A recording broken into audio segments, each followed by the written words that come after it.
Hi, this is Keron Bhattacharya. I'm reading from my novel Boston Brahmin'S Widow. The characters and events in this novel are fictional. Chapter 5. The coffee house in Calcutta is well known for its 3 R's: riots, revolution, and romance. And it was there I first met Jobba. Oh, that was more like 3 decades ago. Very little contact existed between John and me after I had gone to England, except for the few years when he was a resident of Belsize Park. During the years of my absence, I had occasionally, on the Christchurch grapevine, heard news of John climbing up the greasy pole of politics. But on that evening in the coffee house, the person who caught my attention was his wife. Her slim figure didn't escape my notice, even though the time I spent there was brief. She was the thinking man's dream girl. She had within her that self-confidence born out of belonging to a family of achievers. John in those days was too busy organizing student movements to earn his keep. His was a lofty ambition, aiming for the top job, the Prime Minister of India. The breadwinner in the house therefore had to be Jobba. Apparently, when John had married her, his wealthy father angrily disowned him for a number of years until he landed a ministerial post in the government. During that encounter in the coffee house, although my wife Alison labelled John as a lecherous misogynist, she was deeply impressed by the Bengali woman who could with ease discuss Sartre, Beauvoir, Camus and Gide. And I was bowled over by her. Ananda Chatterjee, a famous novelist, was her uncle, and her great-great-uncle was Bankim Chatterjee, the first stalwart of Bengali fiction. With such a pedigree, everyone expected Jobba to produce a magnum opus before long, and at the time she was showing every promise of doing so. With her deep-set eyes skirted by long eyelashes, she observed me keenly in the coffee house that evening. Perhaps to her, a Bengali boy marrying an English girl was exotic.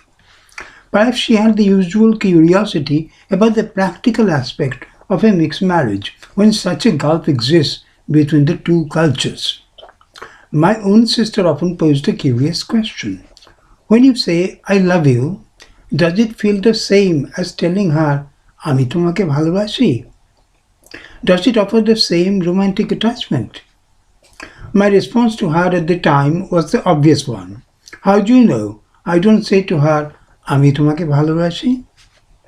Of course, love never suffers from any language barrier because it has a language of its own. Catching that moment, that desire of mating, that excitement, the palpitations of the heart, and the pining for the other person are unique in human experience. Love is a spiritual journey through the ocean of desire and insecurity. That evening I looked at Jobba and said to myself, "John, you are a lucky beggar." He had always been lucky with women. Perhaps he had made his own luck, and even in that he was lucky. Behind every successful man there is a supportive woman, so they say. After the death of someone dear to you, although the physical symptoms of gloom, depression and helplessness in front of a much bigger force in its destructive mode are the accepted reactions, they are not all. What knocks you down is the acute pain eating away your soul. Luckily, I have never had to face the kind of pain that Jobba had to go through. Even when my parents died, I was in faraway England. In those days, the telephone link between England and India was so pathetic that a considerable period of time elapsed before the tragic news reached me. Sadness, trauma, and depression, they all therefore had a delayed effect. My divorce indeed was a trauma. The feeling of nothingness bereft me of life for a while.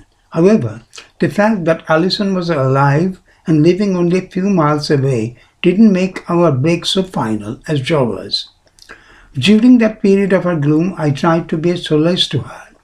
In our inner sanctum, if a little desire to form a closer relationship with her raised in my inner sanctum, if a little desire to form a closer relationship with her raised its head, hurriedly I suppressed it. Yes, I knew she was deeply in love with my friend. When you have something tangible, someone you can touch, feel, share your thoughts with, enjoy their company, and passionately make love to them, you don't value them as much as when they are no longer there. And you, remembering those sweet moments, pine for them. There were periods when I felt the same about Alison. No, that's a lie.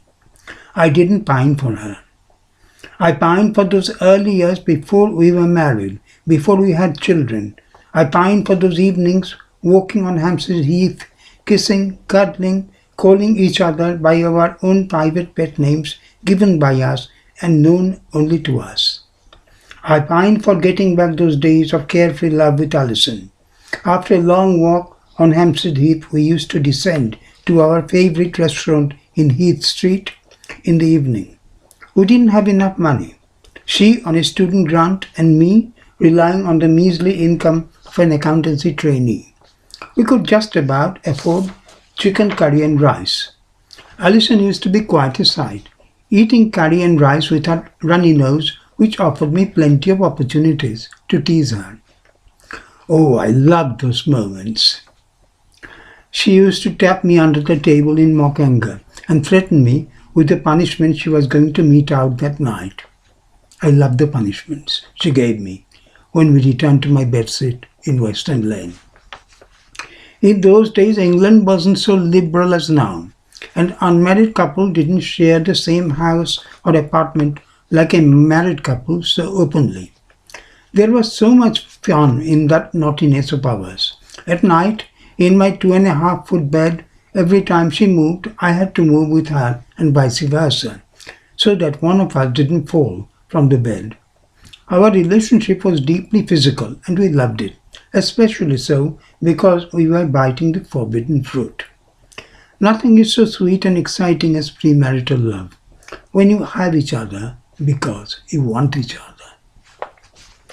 The precise moment when our love dissipated, I know not, nor perhaps does she.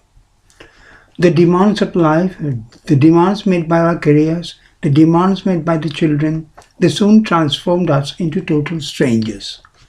The loving punishment that she used to give me in bed soon ceased, and the friendship between us turned into enmity, which led to quarrel, bitterness, and ultimately the divorce. In a way, Java is lucky. She still has the memory of her married life, and I only have the memory of those early years with Alison, which I still cherish, and the rest is all bitterness. Thank you.